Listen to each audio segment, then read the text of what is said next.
High student of class 8, আজকে তোমাদের একটা খুব ভালো টেক্সট পড়াবো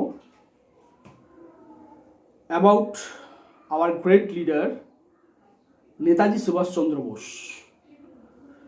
দ্য গ্রেট এস্কেপ। এটা খুব ভালো করে তোমরা পড়বে, দ্য গ্রেট এস্কেপ। তো সেটা আজকে আমি কিছুটা অংশ আজ তোমাদের পড়াচ্ছি।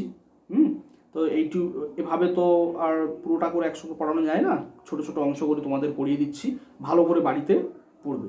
তো গ্রেট এস্কেপ আমাদের গ্রেট লিডার নেতাজিকে নিয়ে। উনি যখন ভারত ছেড়ে ছদ্মবেশে বেরিয়ে যান, ভারত থেকে বেরিয়ে যান খুব ছদ্মবেশে, ওনাকে বাড়ির মধ্যে আবদ্ধ করে রাখা হয়েছিল,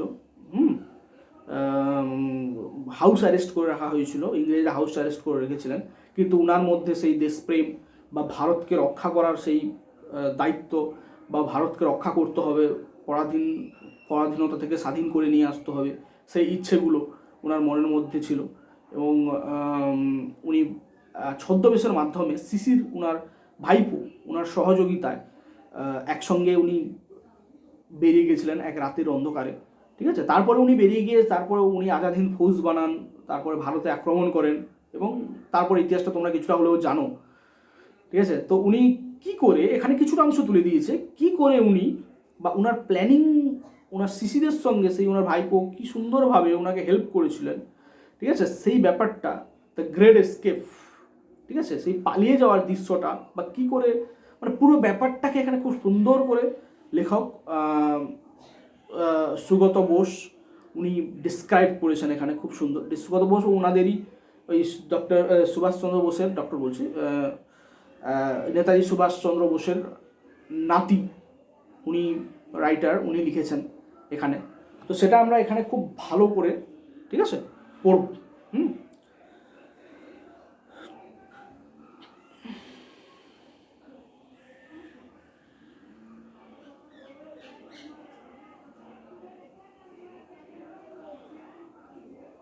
তো লেখক পরিচিতি যেটা হয়েছে সুগত বোসের ব্যাপারে। Bose is a historian, author and the grand আচ্ছা গার্ডেনার। ঠিক আছে, দ্য গার্ডেনারের লেখক, author and the gardener, professor, sorry, the professor of oceanic history and ইত্যাদি কিছু আছে। Sisir Kumar Bose and Mrs Krishna Bose, freedom fighter Sisir Kumar Bose and Mrs Krishna Bose. আচ্ছা, উনি শিশির বোস আর সুভাষ বোসের ছেলে ছিলেন। ঠিক আছে, Subhash Chandra Bose and the grandson Sarat Chandra Bose in 2011। ঠিক আছে, Bose and the grandson of Sarat Chandra বোসের নাতনি ছিলেন ওদিক দিয়ে। আচ্ছা, grandson. Bose published his majesty opponent, তার ম্যাজেস্টি অপোনেন্ট যেটা, ওখান থেকেই টেক্সটটা নেওয়া হয়েছে। The present text is an exact from this book. এই ম্যাজেস্টি অপোনেন্ট থেকে না, একদম ওই ওপরে লেখাটা যে আছে ওখানে ম্যাজেস্টি অপোনেন্ট যে ব্যাপারটা, ওইটা তোমরা একটা আন্ডারলাইন করে নাও।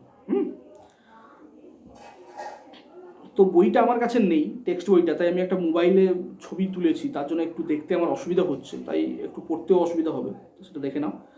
লুকিং, আচ্ছা, লেটস রিড বলে ওখানে নেতাজি সুভাষচন্দ্রের ব্যাপারে একটু কিছু বলেছে, এটা আমরা একটু পড়ে নিয়ে আসুন, এখান থেকে কোশ্চেন আসবে। নেতাজি সুভাষচন্দ্র বোস চন্দ্র বোস বর্ন বলে দিয়েছে, কবে জন্মেছেন উনি। Was one of the most famous Indian nationalist, একজন ভারতের বিখ্যাত ন্যাশনাল লিডার, একজন জাতীয় নেতা ছিলেন। হু ফট ফর ইন্ডিয়াস ইন্ডিপেন্ডেন্স, যিনি ভারতের স্বাধীনতার জন্য লড়াই করেন ফ্রম ব্রিটিশ রুল, ব্রিটিশদের বিরুদ্ধে। To this purpose he founded the Indian national army, এই উদ্দেশ্যে তিনি ইন্ডিয়ান ন্যাশনাল আর্মি বা আইএনএ প্রতিষ্ঠা করেন।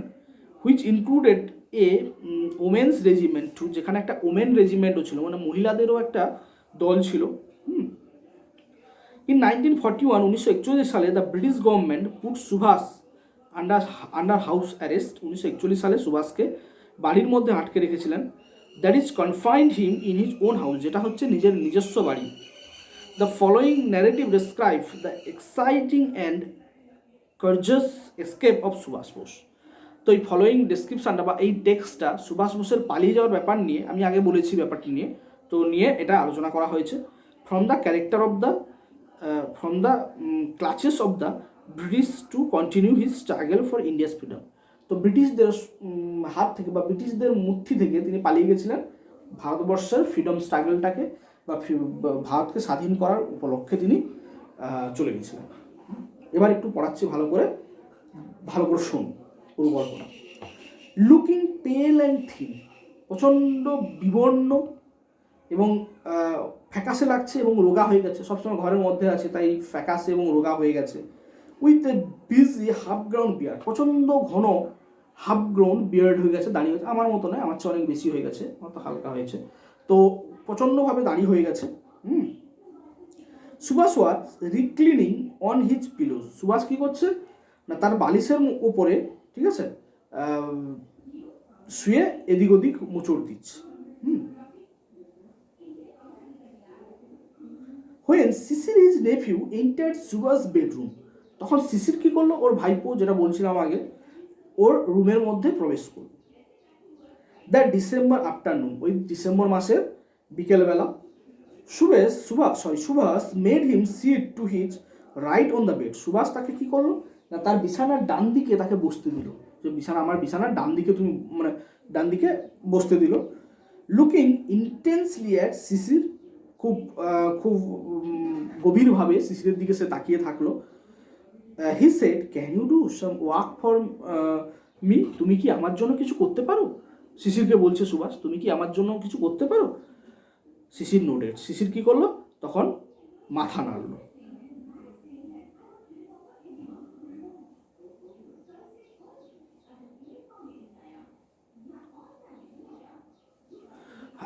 The task as it turned out was to help plan and carry out Subhash escape from India. তো শিশিরকে কি কাজটা দিল, তো কাকুর একটা দায়িত্ব দিয়েছে তাকে, তো কি দায়িত্ব না, as to turn out was to help plan and carry out Subhash escape from India, কি একটা প্ল্যান তৈরি করতে যে সুভাষ ভারত থেকে পালাবে, সুভাষচন্দ্র বোস বা আমাদের নেতাজি কি করবে না ভারতবর্ষ ছেড়ে বেরিয়ে যাবে বা তার ঘর থেকে বেরিয়ে যাবে, সেই প্ল্যানটা বানাতে বললো Sisir. Sisir would have to drive his uncle, শিশিরকে কী করতে হবে না তার কাকুকে গাড়িতে করে বসিয়ে গাড়ি চালিয়ে নিয়ে যেতে হবে। In the dead of the night, প্রচণ্ড গভীর রাত্রি, মানে প্রচণ্ড গভীর রাত্রিতে নিয়ে যেতে হবে, এরকম একটা চিন্তাধারা। To a railway station far away from Kolkata, তো কলকাতা থেকে, তখন ক্যালকাটা ছিল, এখন এই রিসেন্টলি কলকাতা হলো, তো কলকাতা থেকে অনেকটা দূরে একটা রেল স্টেশনে তাকে ছেড়ে আসতে হবে, রেল স্টেশনে রেল ধরে বা ট্রেন ধরেও বেরিয়ে যাবে। From his uncle's residence at Elgin road, তো তার আঙ্কেলের যে বা কাকু বা নেতাজির যে বাড়ি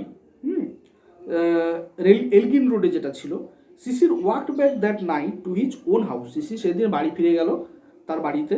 at one Woodburn park in a state of wonder and subdue excitement, তো ওয়ান উডবার্ন পার্কে তার বাড়িতে যাচ্ছে কি করে, প্রচণ্ড আশ্চর্য এবং মনের মধ্যে চাপা উত্তেজনা নিয়ে, মানে একটা চাপা আনন্দ এবং চাপা উত্তেজনা, যে সে নেতাজির মতো একজন মানুষকে সে হেল্প করবে বা এই স্বাধীনতার বা দেশের স্বাধীন হওয়ার কাজে বা দেশের কাজে নিজেকে লিপ্ত করবে এবং নেতাজিকে গভীর রাতে নিয়ে যাবে, এটা একটা প্রচণ্ড মনের চাপা উত্তেজনা, একটা মহান কাজ।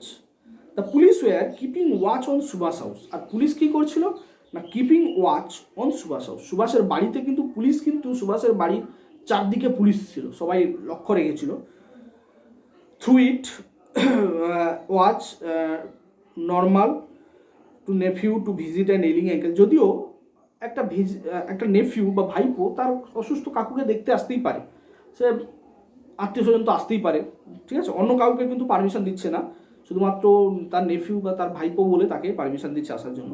Subhash an additional excuse for meeting nephew, সুভাষের একটা অতিরিক্ত একটা এক্সকিউজ ছিল, অজুহাত ছিল যে তার নেফিউর সঙ্গে দেখা করবো, ওই নেফিউর সঙ্গে দেখা করা মানে হচ্ছে যে ওই এসকেপ প্ল্যানটা বানানো। Sisir was good at operating the radio, তো শিশির রেডিও চালাতে পারতো না, রেডিওর কাজগুলো ভালো জানতো। আগেকার দিনে রেডিও তো খুব বড় বড় কাঠের তৈরি রেডিও ছিল, ঠিক আছে। আর হয়তো গ্রামে, পুরো গ্রামে একজনের বাড়িতে একটা রেডিও থাকতো, এরকম রেডিও শোনার জন্য ভিড় করে আসতো, সবাই বসতো। তো কি শিশির কী করতো না, ভালো রেডিও চালাতে পারতো, রেডিও অপারেট করতে পারতো। He help Subhash listen to the broadcast. তো সুভাষকে কী করতো না, বাইরের দেশের এবং বিদেশের খবর শোনার জন্য সুভাষকে সাহায্য করতো Sisir. Subhas and Sisir discussed various means of escape. Subhas এবং শিশির অনেক ধরনের পালিয়ে যাওয়ার বিভিন্ন ধরনের পদ্ধতি নিয়ে আলোচনা করতে লাগলো। Finally they decided to a out to out to out শেষমেশ সে নিশ্চিত করলো কী করে তারা বেরিয়ে যাবে। In the most natural fashion, একদম স্বাভাবিক ফ্যাশনে তারা বেরিয়ে যাবে। থ্রু দ্য মেন গেট, একদম মেন গেট দিয়ে বেরিয়ে যাবে। Sisir own a German car call the Wanderer. শিশিরের একটা জার্মান কার ছিল, মানে জার্মানি ব্র্যান্ডের কার ছিল, জার্মানি কোম্পানি ব্র্যান্ডের, যার নাম ছিল ওয়ান্ডার। তোমরা গাড়ির ছবিটা দেখতে পাবে ওই পেজের উপরে, ঠিক আছে। কীরকম অসাধারণ গাড়ি একটা, অ্যান্টিক একটা ব্যাপার। Which he and Subhash choose for their journey, যেটা সে এবং সুভাষ তাদের যাত্রার জন্য বেছে নিল। এই গাড়িটাকেই তারা বেছে নিল, তারা রাত্রে যখন বেরিয়ে যাবে। ঠিক আছে, আজকে তোমাদের এতটা পড়ালাম। ভালো করে তোমরা রেডি করো, ফার্স্ট ইউনিটটা পড়িয়ে দিলাম, নেক্সট ডেটে আবার সেকেন্ড ইউনিট পড়াবো। বাই।